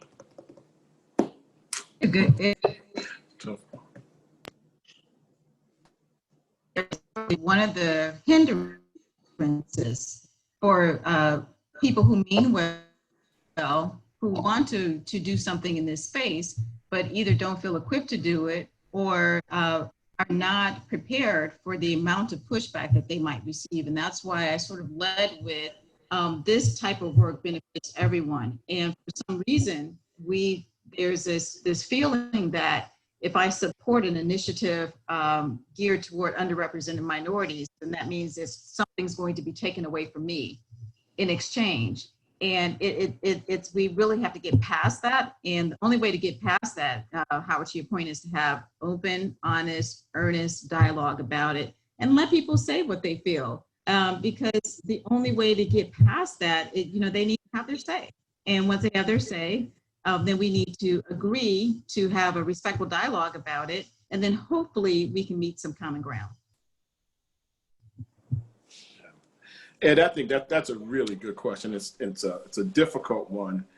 My perspective would be that, given the state of this country today, I don't think there's anyone in this country that doesn't realize that there is a difference of opinion on this issue of race, right? And that there is an issue. Now, whether you believe it's important to increase diversity or not, that's another issue. But I think everyone in the country knows it's an issue. I don't know that you're going to change those mindsets that believe it's not important enough to elevate and to do all the things that we're discussing doing. So I don't know that you can change some of those minds, Ed. But I do think that in my experience, 20 years working in this industry, there are enough really good people who at least care in the majority culture, that you equip those people to at least go out and try to form relationships, right? And focus on those who do care and do think it's a worthy cause, right? I wouldn't focus on those that don't, because I don't think you're going to change those mindsets, particularly where we are today. I've thought a little bit about this too, and what's the pitch that you make to someone who may not have thought about these issues as much as many of us on the panel have thought about these issues. And I always try to go back to the importance of providing culturally competent care. And a lot of us, even though we may be in the majority, we have diverse patients, and each patient comes to the chair with different cultural and sometimes linguistic challenges, and we need to be educated on how to provide the best care to those diverse patient base, even if we're in the majority. And so by having colleagues that are diverse, we learn to do that better, and therefore we provide better care to our patients. And so when I've been confronted with people that have pushed back a little bit, I try to explain why I think it's so important. And a lot of times you can at least make them see that perspective. At least that's been my strategy. I'm so glad that you mentioned that, Dr. Mick, because kind of a passion, power move of mine that I hope to, which will require cooperation across all the organizations, is mandating the education of this. And I don't think we can continue to say that it's not necessary. So I think this has to be a requirement in our schools, that all of our students get educated about cultural competency throughout the curriculum. And in order to graduate, in order to be accredited, that has to be part of their curricular structure.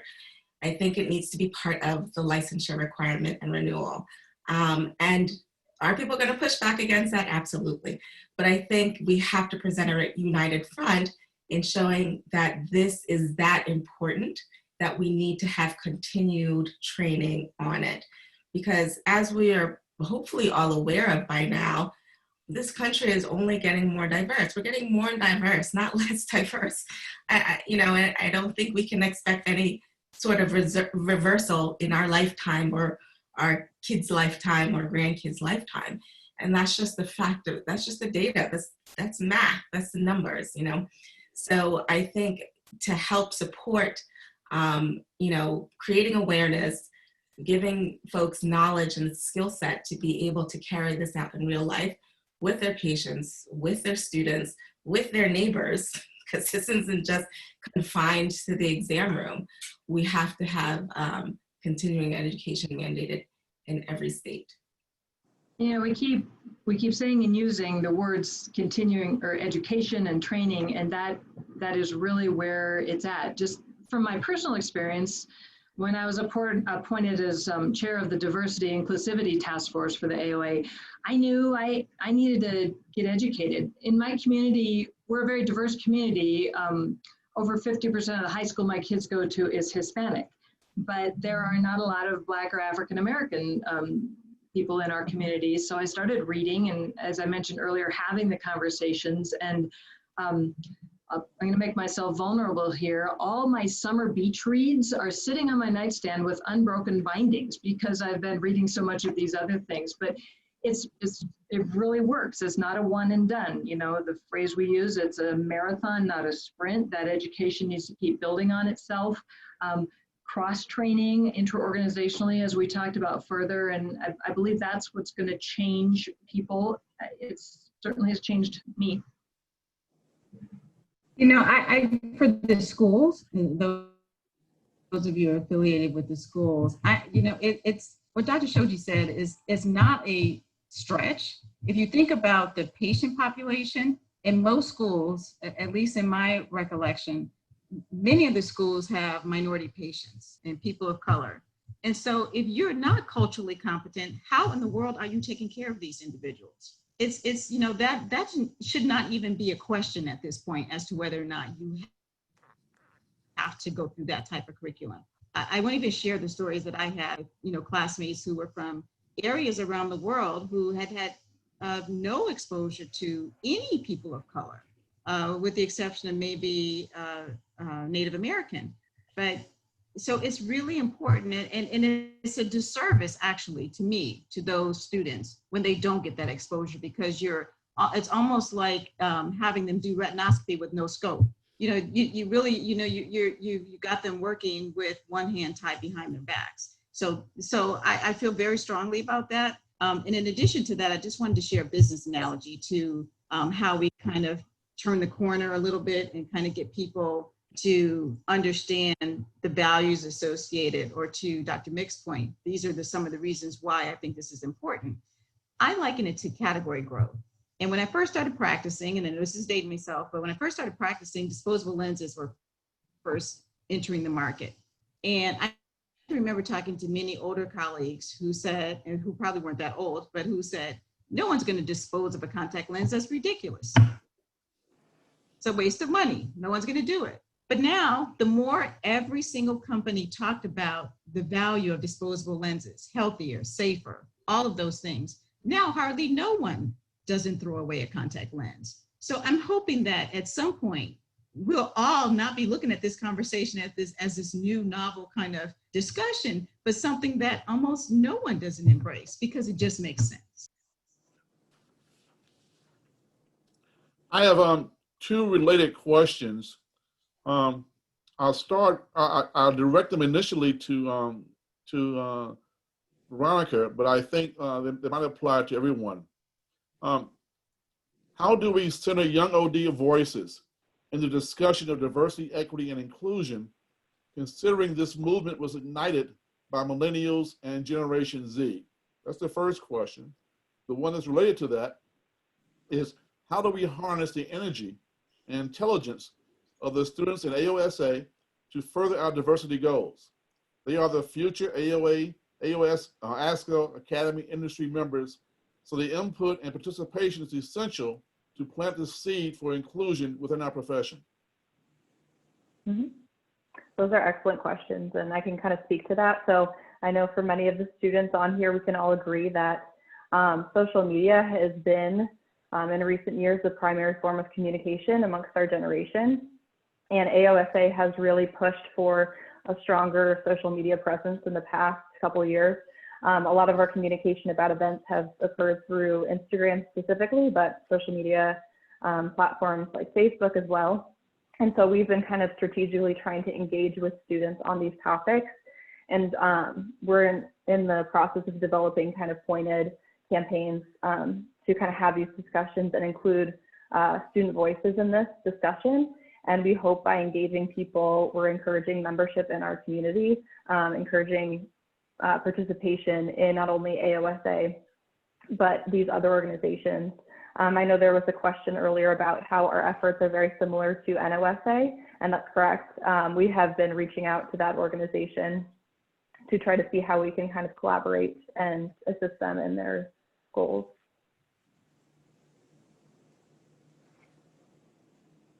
Any other comments on those questions? I mean, if we think about the AOA, I mean, the future of the AOA, the future of the NOA obviously lies within our student bodies. The same thing goes for ASCO in terms of our faculty. How do we center those minds in a way that will make them think about becoming leaders within the profession, whether it be within the academy or whether it be as practitioners? I think it's really Oops, sorry. I was just going to say briefly, I think it's really important to listen because they have a lot of really good things to say. And I've been really impressed about their candor and their bravery in being very honest and frank in the discussions that have been going on at the different schools, certainly at my school, on national platforms. So I think listening and including them in the conversation is imperative. And sometimes just move out the way so they can get done what they need to get done. Because unfortunately, sometimes the longer we are on this planet, the slower we move, the more complacent we can be. So having that fresh energy and enthusiasm, and I have found myself, if I wasn't 100% on board with an idea, I was like, you know what, let me move myself out of the way and see what's going on, because I could just be tired today, I don't know. And really allow them to develop some of the plans and ideas that they have, and then be supportive of that. So those are the two things I wanted to say, is listen and be supportive. I was just going to comment briefly that, you know, we all in our organizations, you know, especially, you know, as was mentioned, it's Dr. Artis's comment that at Vision Expos, where you have a large number of students that are there, getting them in the same room so that they can, again, make those relationships and be mentored. There's no reason why we shouldn't be doing that every time we get a large group of students together at our academy meetings, at the AOA meeting. You know, we should be making an effort to, when we get students together, to connect them with people that can affect change so that we can take their ideas and mentor them and encourage them and use the power that we have within our organizations to bring their ideas to fruition. And if I may, I would just add, probably stating the obvious, but none of this changes unless we change the demographic of students coming into the schools and colleges. And it may sound very self-serving because that's where I live, but that seems so clear to me. We have to fuel the pump in order to get changes upstream. There's just no other way to do it that I'm aware of. If we really want to make that change, then we're going to have to focus and continue to make sure that one of the best kept secrets in medicine, in my opinion, optometry, becomes much more, or there's a greater awareness of the profession. We need scholarships. We need people to put money out there. We need industry to come up with dollars to help us go out there and get the best students we can, the top students, to consider optometry as a profession. And let's help them along with that. Anybody we can, the top students that we can get. Money's got to be there. We've been working around that a little bit here. And I think all the things we've talked about are incredibly important, but we need money. We need dollars, and we need to bring more students of color, particularly Black students, into optometry schools. If we don't do that, we don't solve any of the problems upstream. I agree with that.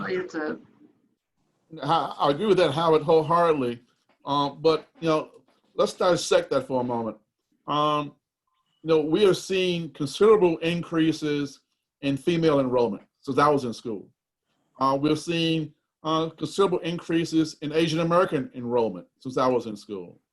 We're seeing some improvement within the Latinx population, but we're seeing stagnant percentages in the African American population. Why is it that we see improvements elsewhere, but not necessarily within the Black population? And are there any lessons that we can take from what we've seen with the female population and the Asian population particularly, and apply those to the African American population? Wow. I'm happy to go out on a limb and say I have asked this question many times. Why did our profession evolve, and why do more women come into this profession? The answers I hear, honestly, are disturbing and I don't agree with. I believe this happened organically. I don't believe that I'm aware of any specific effort that was made to bring more women to the profession. And if that's true, somebody can correct me, but at least I'm not aware of that.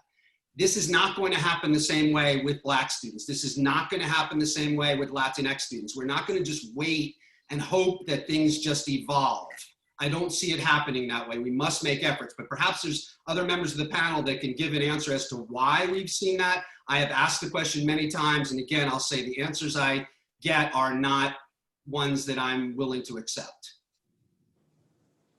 I have to agree with Howard 100%. I mean, I think there are other greater forces that have driven, more inclusion with females and Asian Americans. What we can do is go back to a state in our profession where we did see tremendous growth in African Americans, and it primarily happened in the 80s, in the late 70s, 80s, and 90s, and a lot of that growth was was because of, one, the NOA. The NOA drove the National Optometry Association, their leadership, and the NOSA. I mean, they drove this issue. They drove it on Capitol Hill, and we were able to secure funding for underrepresented minority training programs at the schools. And so the NOA was a key driver. Certainly each one, bring one, teach one. We're in exam lanes talking to minority students, but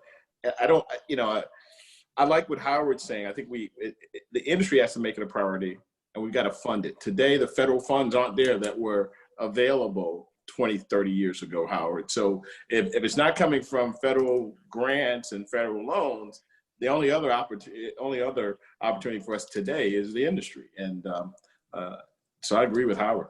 Yeah, and I will say, Dr. Zadig made a really important point in the chat, which is optometry is not alone in this, of course. We've seen an evolution with more women across the board in all medical programs. Absolutely. So we're not unique in that, but still I'm not quite sure that I could answer the why. I'm not sure I can answer the why exactly either, but I will say that while we're looking to increase the numbers, we also need to make for a more hospitable environment when they get there. Because, the word gets passed down that, this is not a good, comfortable space for you to be in. And so that sort of perpetuates itself. We really have to make an effort to, when we talk about cultural sensitivity and racial sensitivity, it has to start from the top, first of all, with you, those of you present, the board, and the faculty. But it has to also include the clerical individuals, anyone who is a staff or a stakeholder at the school, because some of the most abuse that I received in optometry school actually came from the security guards and the clerical people who took every opportunity to make sure they put me back in my place. So if you're not going to include, you can't forget to include them in that training and that sensitivity training as well. Because I think the biggest challenge, when I started optometry school, there were 5 Black students, and I'm only pointing this out to reinforce my message. I don't think I was any smarter than the other 4 individuals, but by senior year, I was the only one left. And part of it was that they just couldn't deal with the stresses. I mean, optometry school is hard enough as it is. But then when you have the added stresses of being abused by everyone from top to bottom, that just makes for, maybe there's something else I should be doing, instead of, this program. So fix the environment, make it more hospitable, and it should be hospitable for everyone, but make it a more hospitable place with the expectation that of course you will do well, not that you're going to succeed despite my expectations that you're not qualified to in the first place. You raise a very good point, Millie, because things like implicit bias, for example, which is essentially unconscious bias. People may be saying things or giving off signals through body language or their facial expressions, and may not intentionally want to give off negative vibes, but they are by virtue of those behaviors. And unless they learn to recognize and understand what they are doing, they continue, and that creates basically an adverse environment.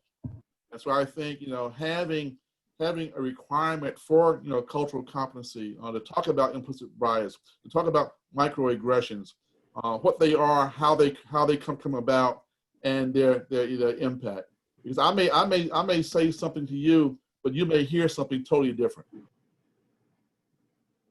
Great points. In addition to that, I would hazard to guess that most of us on the panel and many people listening are not, you didn't wake up when you were 8 years old and say, that's what I want to be doing in 2020. Somebody along the line asked you. Veronica, you might need to back me up on this, but when you started optometry school, I bet it wasn't your specific goal to be an officer in the AOSA. And the result is, of somebody encouraging you and asking you and reaching out. So I think, reaching out, asking, everybody has benefited from just saying yes when asked to volunteer and be engaged and step up.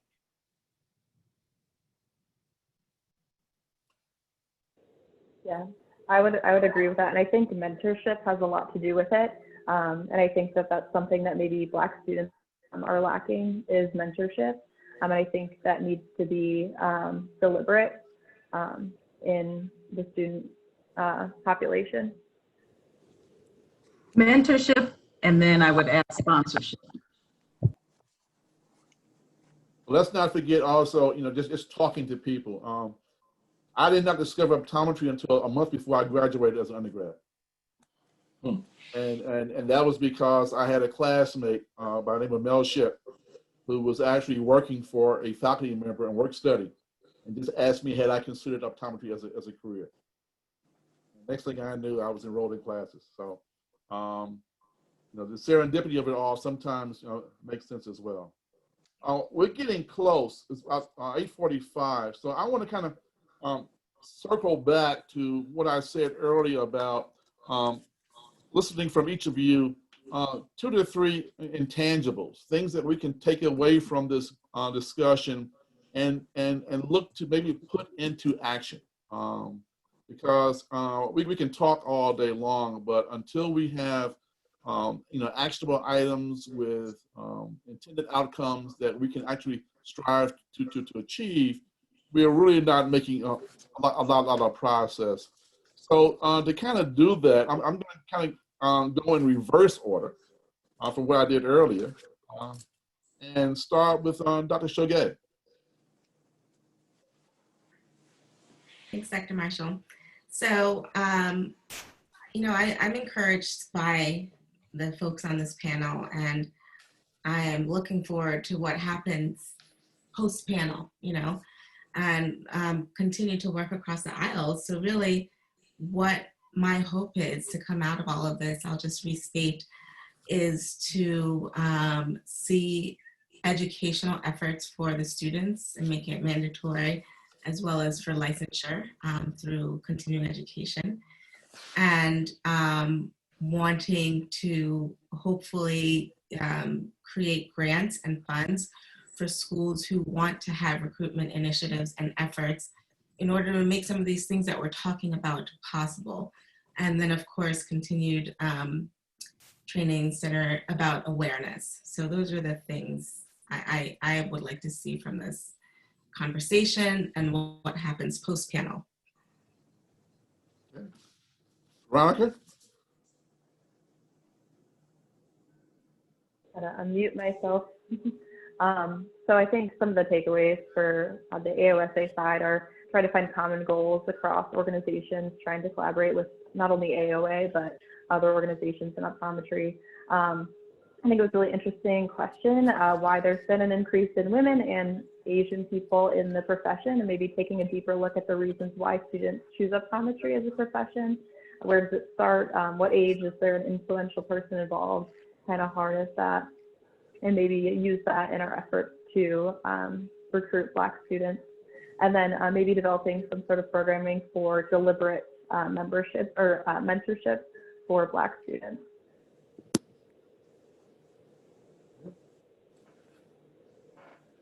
Okay, Dr. Purcell. Thank you, Dr. Marshall. So resources, I'm speaking from the schools and colleges right now. We need resources, and those resources come in the form of financial support, expertise. So many of the companies out there, having been with 2 of the larger ones, have so much in the area of resource and support that they could provide. I think we need to build those partnerships closer, but we need money. We need funds to achieve some of these goals. It just doesn't happen by waving a wand. You hear these great people talking about the things they're willing to do, and there are many more, but we need the resources of the industry, in my humble opinion, to be able to achieve that. I think I mentioned the term earlier, and it was one I heard, sort of back maybe 5-6 months ago, which is this allyship. We need to be allies. And just quickly, definition, building relationships based on trust, consistency and accountability, taking on the struggle as if it's your own. We all need to participate.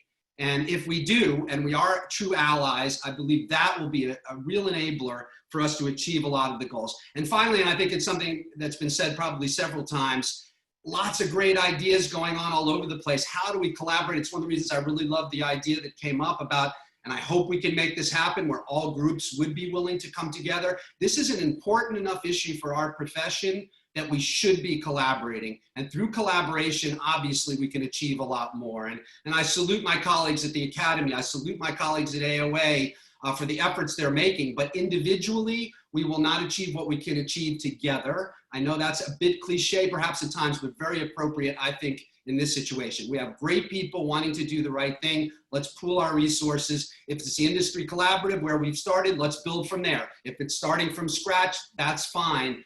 But if we each go in our own directions, I don't see us achieving the same kind of outcomes that we could if we work together. We have so much in the way of resources. This new company, Essilor Luxottica, has incredible resources. And I know Millie works hard to try to make sure they continue to support these type of efforts. That's the kind of support that we need, and we are getting, but we need it in an even bigger way to really achieve and do the kinds of things that you've heard tonight from this really wonderful group who is motivated to try to really make a difference. So I hope that can happen. And like I said, we're all in if something like this is created. We would be happy to have a seat at the table. You know, as you said earlier, money is key. Even, we talked about, the 70s and the 80s when we had federal funding to support some of these initiatives. Even going back beyond, further than that, most of the Black optometrists who I met when I was in school went to school on the GI Bill. So it was money again. And so we saw a major influx of African-American optometrists, in the 50s because of the GI Bill. We saw an influx within the 70s and the 80s because of federal funding. Neither one of those resources are now available. And we also know that, industry has deep pockets. And, Howard, you said on both sides now, on the academic side and on the industry side. And we have seen, I know the NOA has partnered with industry over the years in terms of providing scholarships for students. How do we incentivize industry to help us more, to do more? Because again, they're dependent upon the ability of patients to buy products. Many of those patients are of color, who go to practitioners of color. So they will have influence in the long run. So how do we bring all this to bear to essentially say, industry and the academy, you need to come together, because each of us have a vested interest in the outcome. And if we all put in the resources that we have available, whether it be in terms of human resources or financial resources, we're not going to see any significant changes, going forward. Having the conversation is important, but we need to put the dollars on the table. I absolutely agree with that. And I would say to you, the way that happens is we sit down at the table together and we talk about these issues. I'll speak to the two companies I have worked for, J&J and Essilor. They have made it very clear to me they are ready to support these type of things. We need to sit down at the table. And by the way, if that table includes the AOA, the Academy, ASCO, the Vision Council, the kind of conversations that can come out of something like that would be incredibly powerful, in my opinion. Yep. Well, let's make that, maybe a priority one going forward.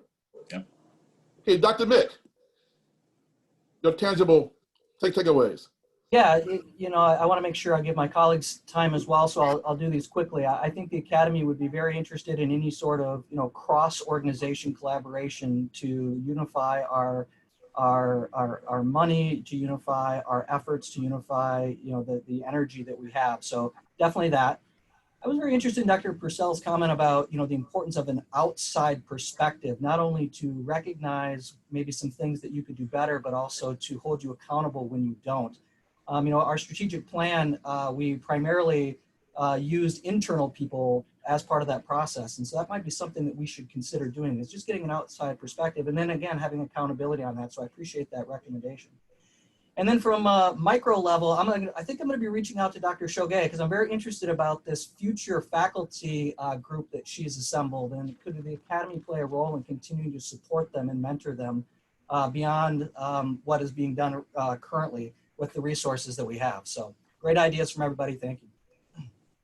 Thank you. Dr. Millie. So I pretty much echo all the comments that you've heard so far. We really need to, I'm really interested in us appointing a key person or persons from each organization to join in a larger effort so that we can pool our resources, be good stewards of the money, and then and be as impactful as possible, marching to the same initiative. Secondly, promoting cultural competency annually for everyone and every single one that is involved. I just remembered back in 2007, J&J developed a cultural competency video. I think Dr. Artis will remember that because it was his baby. And it was really, really well done. It may have been a little ahead of its time, but here we are 13 years later. And if we brought it back, you'd see how it still has value today. But putting together some kind of effort that industry could support, and that we could get everyone on the same page. There's no reason for everyone to reinvent the same wheel. If we can invent it collectively and then all use it as a resource, then I think we can get a lot more traction out of it. And then I want to say we need to continue to build the value proposition for optometry as a whole. When I talk to young people who have the capacity to go to optometry school, they also have the capacity to go to medical school. And as long as it's looked at as a minority profession, many people of color, maybe I'm just insane because I'm a triple minority, Black, female, and an optometrist. But there are people who think about that and say, you know what, if you're going to go through everything you're going to have to go through, all the rigors, the costs associated, I'm not going to send my child to be an optometrist if they can be a physician. So we really need to work hard to build a value proposition for why optometry is such an amazing profession and something that should be an aspiration. I was not interested in going to medical school. I wanted to be an optometrist. And so if we need to work harder on that, and the way that we work harder on that is to get everyone else engaged. Less than 20%, and I probably don't have the numbers right, Jackie, but less than 20% of optometrists do all the advocacy work, while 80% sit back and benefit. That's just wrong. And we need to find a way to get everybody doing their fair share to lift up this entire profession into something that everyone wants to be. So those are my points. And to Howard, to your point too, the COVID crisis really let us know that if the profession gets a cold, industry has pneumonia. So because we're so tied together. You can't, if your practice is closed down, we close down. So we're all in this together, and we really need to hold hands and work together and really do the right things on behalf of the profession, on behalf of industry, on behalf of patients, everyone that's touched by what we do. Thanks, Dr. Knight. Dr. Bowen. Yeah, I think if it's a good cliche, we can go ahead and use it as many times as we want to. So action steps from the AOA, I mentioned earlier, the AOA does grassroots really well. We get excited and perk up our ears at that. We understand how effective it is to massively mobilize those who understand when there's a problem. So on previous webinars and on this one, there's been discussion about how many ODs have been encouraged toward optometry by their own optometrist. So we'll be talking about how to reach our members, helping them to develop tools to encourage high schools and undergrads in their community to include optometry in the health sciences and STEM programs. How can they be a part of that process? In addition, we can raise awareness and remind our doctors to talk about optometry to their young patients during their visit with a particular focus on underrepresented minorities. I know personally this is something I wish I thought to do more often every day. I'm sure my colleagues agree. And this is a step everyone can take starting tomorrow to help to move the needle toward more minority doctors in more communities, improving the health of all Americans.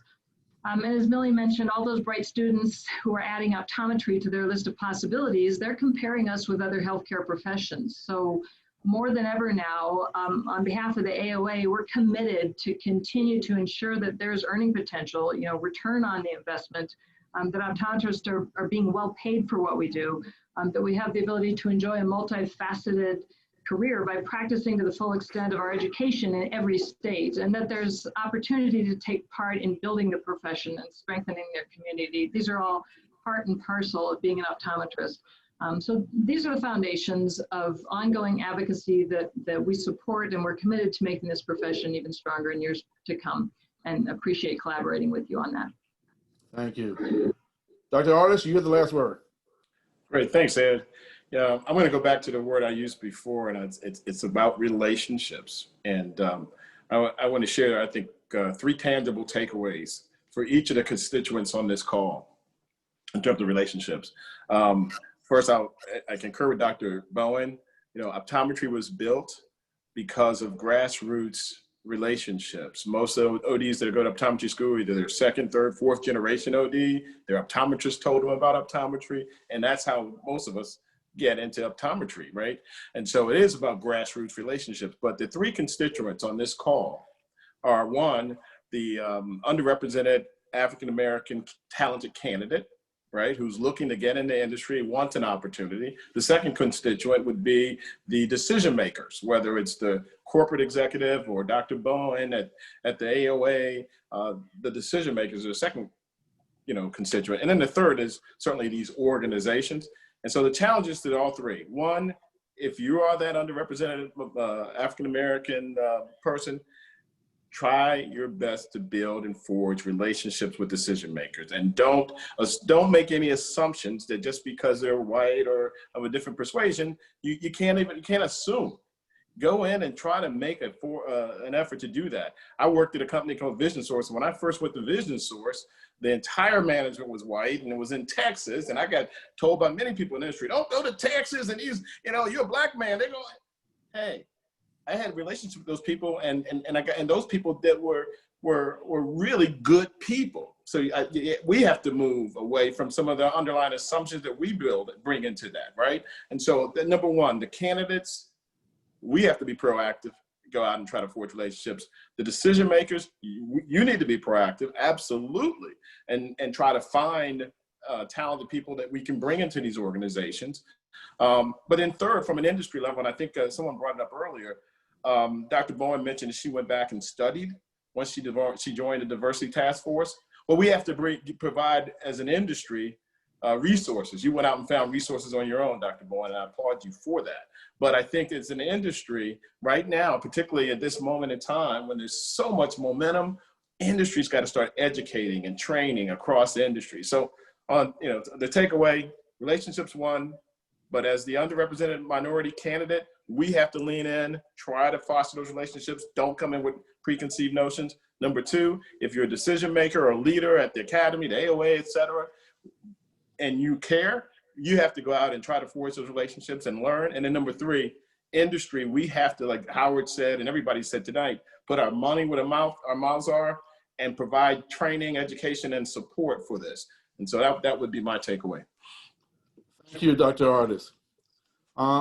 We're about 3 minutes over, but this has been I think a fantastic discussion. I think we have some action items to go forward. And I want to thank each of our panelists for your contributions. And I look forward to your continued effort as we try to move this needle forward.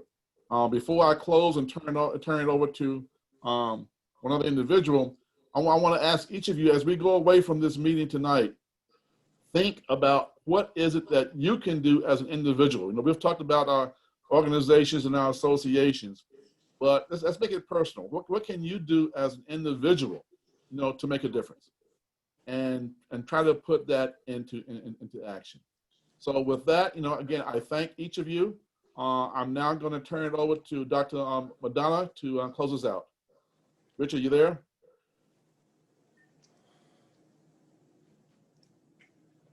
I am, Ed. I thought Betsy might want to say something, but I guess I will jump right in. Thank you so much. That was absolutely fantastic. I have to tell the entire panel. Not only was it just interesting to listen to, but I think that there really were action items, as Dr. Marshall just said. So that was really just fantastic. And I thank you for that.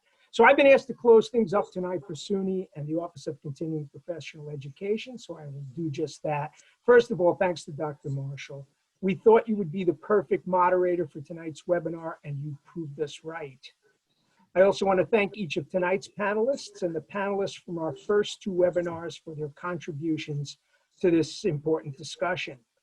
I also want to thank the hundreds, I think actually thousands of optometrists, optometry students and residents who have listened to these webinars live or on recording, and to those who took the time to live chat or email their views and questions during and after the programs. And we had many questions tonight and many we didn't get to. SUNY's Office of Continuing Professional Education sponsored these programs on race and optometry, hoping that we could provide a forum for candid conversations between Black optometrists, educators, professional organizations, members of industry, and I believe we've been successful in starting this conversation.